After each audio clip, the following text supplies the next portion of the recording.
Instituto Mexicano del Transporte. ¿Qué tal? Mi nombre es Federico Castro de la Coordinación de Infraestructura de Vías Terrestres. Bienvenidos al seminario. En esta ocasión vamos a presentar el tema de análisis de cuencas de deflexión de pavimentos rígidos. Bueno, como parte de este seminario, el objetivo es presentar los resultados obtenidos del análisis de las cuencas de deflexión. Esto con el objetivo de evaluar el desempeño de un pavimento rígido sometido a lo que es un ensayo acelerado. Bien, para entender todo este contexto de las cuencas de deflexión, primero pues vamos a entrar un poco a lo que son los ensayos acelerados, el por qué, el cómo y el para qué se hacen los ensayos. Bueno, el por qué hacer un ensayo acelerado es porque nos interesa entender el comportamiento de los pavimentos. De ahí también tenemos que podemos, o el por qué, porque nos interesan obtener, digamos, los resultados en un periodo muy corto de tiempo, bueno, relativamente corto, que puede ir desde 6 meses, un año y medio, dependiendo del objetivo y de las condiciones del ensayo. Y también porque a veces tenemos el interés de evaluar nuevos materiales, nuevos aditivos, validar modelos de diseño o desempeño de los pavimentos. Y un punto de lo más importante de los ensayos acelerados es que nos permite vincular lo que es los experimentos que se hacen en el laboratorio con los experimentos o el desempeño del pavimento ya directamente en campo. ¿Cómo se hace un ensayo acelerado? Pues recordemos que un pavimento normalmente se diseña para lo que es soportar las diferentes repeticiones de carga que los vehículos van a aplicar sobre la carpeta de rodadura. Entonces, en ese sentido, una forma de acelerar lo que es digamos, el deterioro de un pavimento, pues es incrementar el número de repeticiones de carga. De ahí, otra de las condiciones en la cual yo puedo acelerar el deterioro de un pavimento es modificar las condiciones de carga, es decir, yo puedo aumentar la carga, disminuirla, modificar la velocidad, la posición en la cual voy a aplicar la carga o la dirección en la cual voy a estar aplicando esta carga. Otra de las opciones o de cómo podemos acelerar el deterioro de un pavimento es imponiendo las condiciones climáticas más desfavorables al pavimento, es decir, yo puedo simular condiciones de temperatura, condiciones de lluvia, condiciones de humedad o una combinación de todas las anteriores, de tal forma que yo pueda acelerar el deterioro o el daño que le causo a un pavimento. ¿Y por qué hacer este tipo de ensayos? Bueno, el objetivo de hacer o de tener los ensayos acelerados es obtener información del desempeño superficial y estructural de un pavimento. Esto para mejorar los modelos o validar los diseños que ya se tienen, digamos, en la actualidad. Otro del por qué o del para qué hacer es para mejorar las técnicas de diseño y rehabilitación de los pavimentos. Y un punto importante que en la actualidad es, digamos, un punto medular para estos tipos de ensayos es lo que es generar normativa, especificaciones y recomendaciones de construcción. ¿Esto por qué? Porque en el mercado están saliendo nuevas tecnologías, por lo tanto en algunas ocasiones no existen estas especificaciones o las recomendaciones adecuadas. Entonces estos ensayos nos permiten justamente generar ese tipo de documentación que va a ser, digamos, va a estar disponible para finalmente tener una infraestructura fiable y rentable. Bien, una vez que entendemos damos a conocer lo que es un ensayo acelerado, en el instituto pues contamos con lo que es el simulador de vehículos pesados. Es un equipo de 46 toneladas con 31 metros de longitud, en el cual yo puedo aplicar cargas que van desde los 3 toneladas a las 10 toneladas con un eje dual, que es el que encontramos típicamente en los tractocamiones, y una velocidad máxima de 20 kilómetros por hora. Adicionalmente se puede cambiar para un neumático de avión y también aplicar cargas que van entre las 3 toneladas a las 20 toneladas. Sin embargo, muchos de los experimentos, o al menos para carreteras, se realizan con el eje dual. Tenemos una sección transversal de ensayo de 0.8 metros y una longitud total efectiva para los ensayos de 14 metros. Bueno, una vez que entendemos entendemos todo el contexto de este tipo de proyectos, pues en los proyectos que llevamos a cabo existen diferentes actores, ¿no? Que es principalmente es la Secretaría, la Dirección General de Servicios Técnicos, particularmente el área de nuevas tecnologías, que están interesados en evaluar todas aquellas tecnologías que van apareciendo para la aplicación en carreteras. Nosotros como instituto, pues la parte de desarrollar la investigación y desarrollar los experimentos para dar un veredicto de lo que son los resultados de los ensayos acelerados, y un cliente, un particular o el interesado que está presentando a lo mejor un nuevo prototipo, una nueva tecnología, un nuevo material, un nuevo método constructivo. Estos son los principales, sin embargo pues pueden agregarse cuantos más se quieran, ¿no? En general, trabajar en conjunto siempre da mayores frutos porque digamos que se atiende todos los requerimientos, tanto de la Secretaría, nosotros como instituto y como parte del cliente, todos están de acuerdo en qué es lo que se requiere de este tipo de experimentos.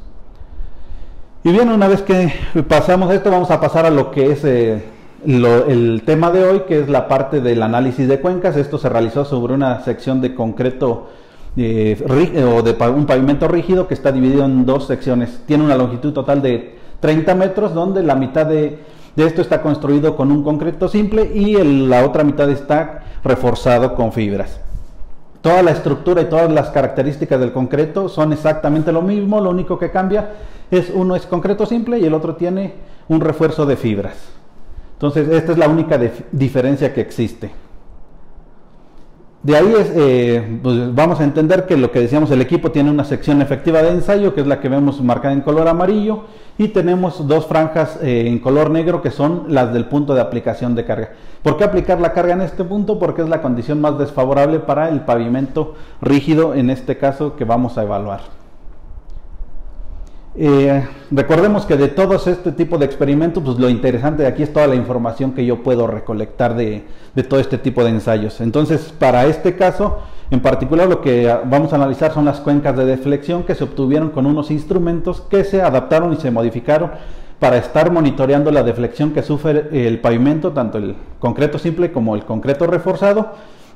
Esto con la finalidad de tener la cuenca y estarlo monitoreando en cada aplicación de carga que yo estoy realizando para acelerar el deterioro del pavimento.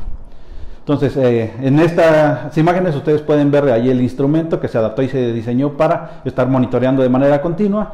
En la parte inferior ustedes pueden ver una animación de lo que es la viga ya instalada en sitio, digamos en lo que es el pavimento a evaluar, y el equipo aplicando una serie de repeticiones de carga.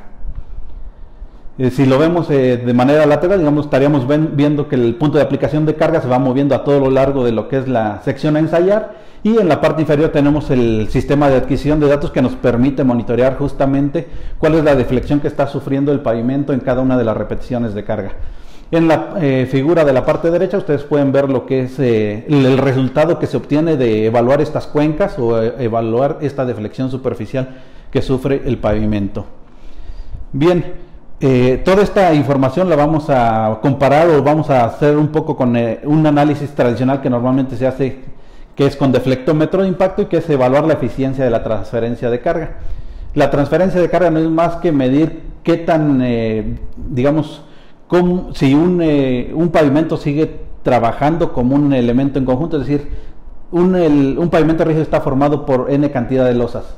Si estas losas siguen trabajando de manera conjunta, tendríamos una eficiencia del 100%, sin embargo, por las juntas transversales, los agrietamientos que llegan a surgir, estos pueden, digamos, perder esa eficiencia en la transferencia de carga, y esto se evalúa aplicando una carga sobre una de las losas, midiendo cuánto se deforma, y también se mide en la losa descargada. Entonces, la relación de la deflexión de la losa descargada sobre la losa cargada multiplicado por 100 nos va a dar una eficiencia de la transferencia de carga.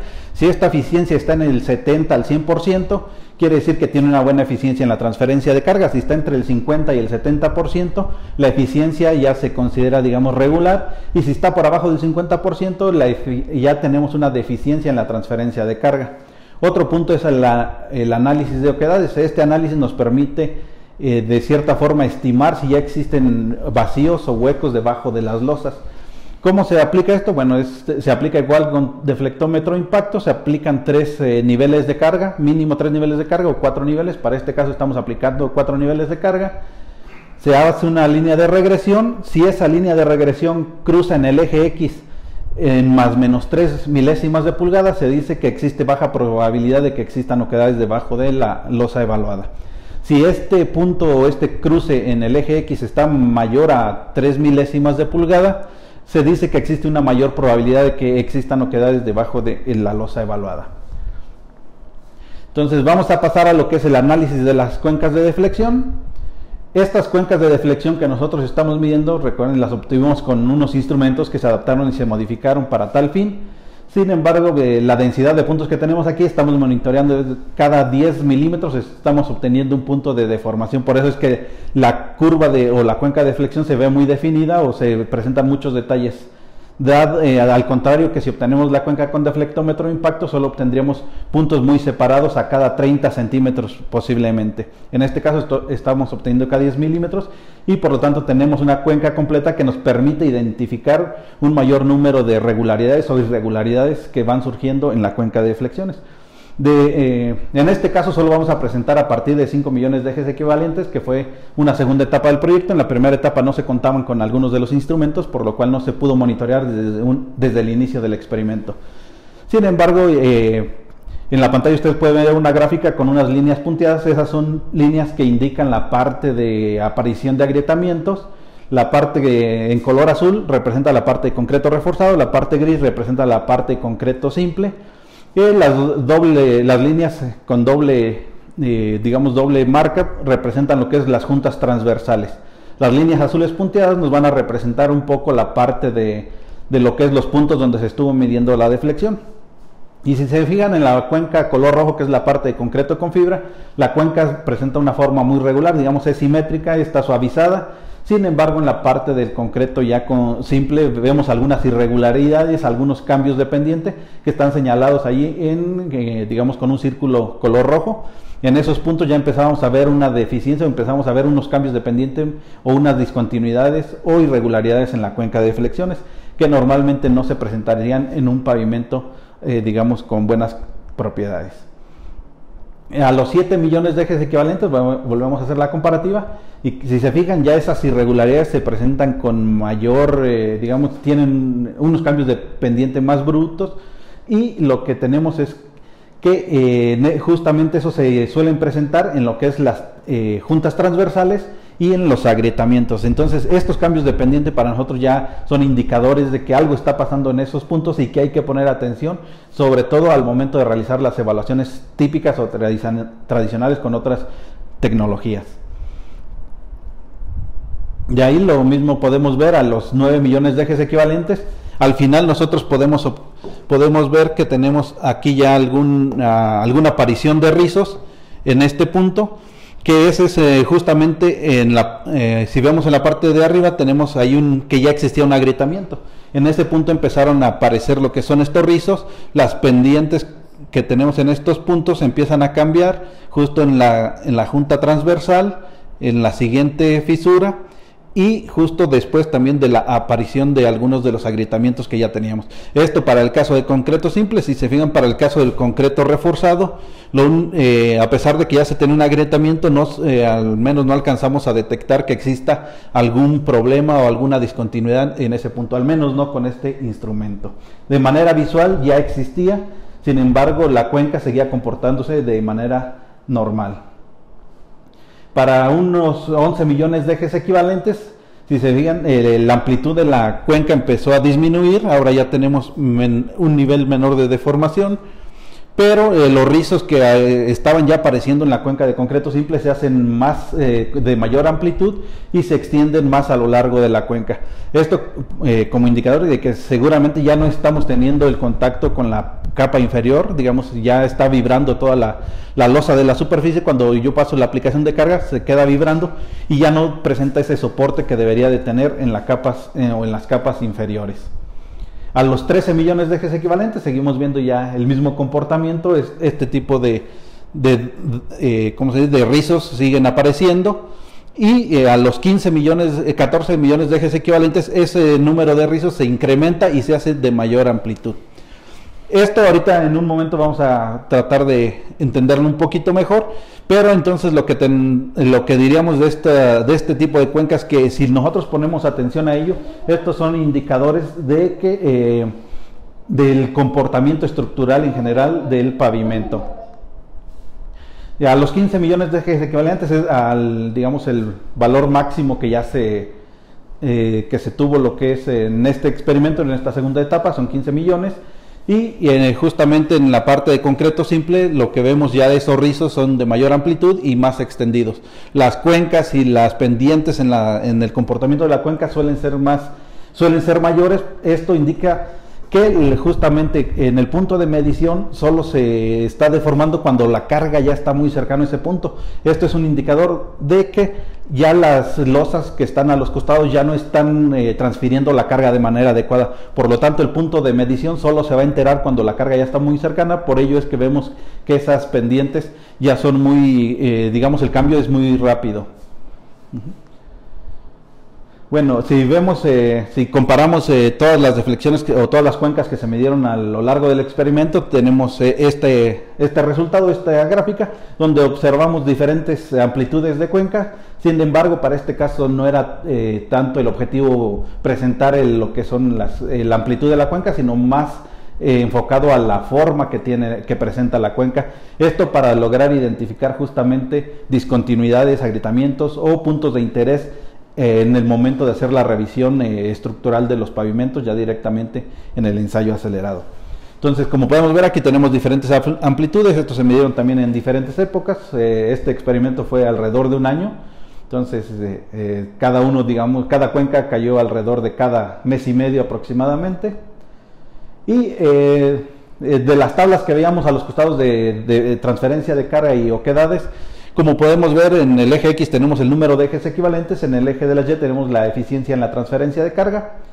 La parte que está en concreto simple, que es un círculo con una línea roja, observamos que la transferencia de carga empieza alrededor del 90%, empieza a decrecer un poco y al final casi llegamos al 100% de eficiencia en la transferencia de carga. Sin embargo, nosotros lo que esperaríamos es que esa deficiencia empezara a decrecer, dado que el pavimento ya tiene más daño acumulado. Sin embargo, pues con deflectómetro impacto estos son los resultados que obtenemos. Si nosotros vamos a comparar esto contra lo que vemos en las cuencas, pues diríamos, ¿sabes qué? Pues entonces hay un problema, ¿no? Porque no se complementan los resultados que detectan las cuencas con lo que yo estoy obteniendo acá. Sin embargo, recordemos que para la evaluación estructural con deflectómetro impacto se hace de manera puntual. Y por lo tanto, si cuando empiezan a surgir agrietamientos, las losas ya empiezan digamos, a fracturarse, ya no estamos hablando de una losa completa, estamos hablando de mitades o pedazos de losa que seguramente ya lo que tienden a moverse de manera conjunta con las losas contiguas. Entonces, al momento de evaluar, posiblemente tengamos un muy buen resultado en transferencia de carga, pero en la realidad seguramente ya estamos, posiblemente ya tengamos muchas deficiencias, agrietamientos o fisuras. Entonces las cuencas de carga justamente nos van a ayudar a detectar en qué punto ya tenemos discontinuidades y al momento de evaluar con deflectómetro impactos, a lo mejor si hay un cambio donde la eficiencia iba decreciendo y de repente hay un cambio que resulta que mejora la eficiencia de la transferencia, es decir, bueno, algo pasó, vamos a revisar también los otros datos y con ello complementar justamente lo que está ocurriendo en todas las evaluaciones que estemos realizando. Bueno, de esta gráfica también es interesante destacar que para el caso del concreto reforzado, si se fijan, la eficiencia de la transferencia estuvo arriba del 95%, cayó hasta el 90%, sin embargo se mantuvo muy recto, digamos, muy cercano en todos los valores, no hubo tanta variación, no como en el caso de concreto simple. Y en la transición es la junta fría que se formó entre las dos secciones. Ahí vemos que la eficiencia ya estaba alrededor del 60% y en un punto pareciera que recuperó un poco, justamente es cuando la aparición de grietas, y al final decayó por abajo del 50%. Para el caso de la estimación de oquedades, en la parte de concreto simple, lo que tenemos es alrededor de 10 milésimas. Recordemos que se mencionó que arriba de 3 milésimas de pulgada ya era una estimación de oquedades, o teníamos mayor probabilidad de tener oquedades. Para el caso del concreto de la transición, pues ya teníamos arriba de 20 milésimas de pulgada. Entonces, digamos, aquí ya tenemos una probabilidad todavía mayor en que existan esas oquedades. Sin embargo, para el caso del concreto reforzado, teníamos alrededor de 4 o 5 milésimas de pulgada, que sí estamos ya muy cercano al límite que nos plantean. Sin embargo, al final del experimento llega y entra todavía también dentro de las 3 milésimas. Todas, digamos, tuvieron el mismo comportamiento. Sin embargo, pues toda esta información la relacionamos justamente con la forma de las cuencas para ir entendiendo qué pasó en cada uno de los experimentos. Este tipo de instrumentos pues nos permiten recolectar información también para entender un poco más la cuestión de la amplitud de las cuencas, lo que veíamos en la gráfica resumen, donde tenemos diferentes amplitudes. Esto tiene que ver mucho con las condiciones bajo las cuales estamos midiendo, es decir, condiciones climáticas, condiciones de temperatura, condiciones de humedad, condiciones estacionales del año. Y para ello nosotros hemos realizado mediciones continuas durante 48 horas, en donde hemos estado monitoreando las cuencas tanto en concreto reforzado como en concreto simple. En las imágenes ustedes pueden ver cómo estas cuencas se van desplazando hacia arriba o se van desplazando hacia la parte inferior. Esto es indicador que hay un efecto que le está causando, que esas cuencas se desplacen, ¿no? Y que esa amplitud seguramente también va a ser diferente. Bueno, dentro de las 48 horas del día que hemos estado realizando mediciones, lo que tenemos es que a las horas del día, que son alrededor de las 8 a las 10 de la noche, tenemos una deformación, digamos, muy constante, y alrededor de las 12 a las 8 de la mañana tenemos otra deformación que es constante. En el intermedio tenemos unos cambios dependientes que justamente se da, digamos, entre 8 a 10 de la mañana aproximadamente.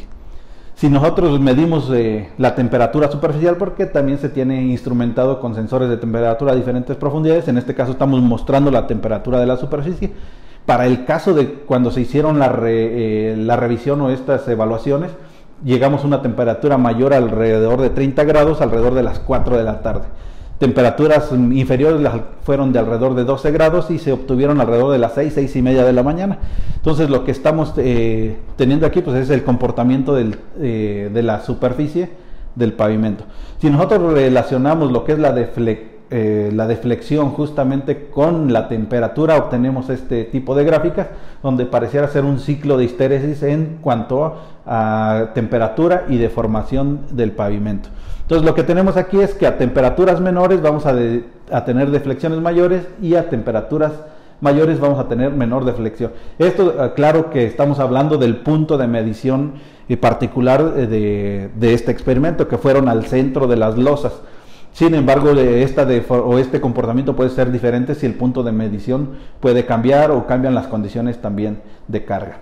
Entonces, para este caso obtuvimos ya, digamos, una serie de información que con estos nuevos instrumentos nos permiten también entender mejor el comportamiento de los pavimentos, y que al final el análisis de las cuencas no solo va en la magnitud o la amplitud de la deflexión que va a sufrir. En este caso andábamos alrededor de 2 milímetros para el concreto con fibra y de alrededor de 2.5 milímetros para el concreto simple. Entonces, si únicamente analizamos la amplitud de la cuenca, pues podemos tener gráficos como esto.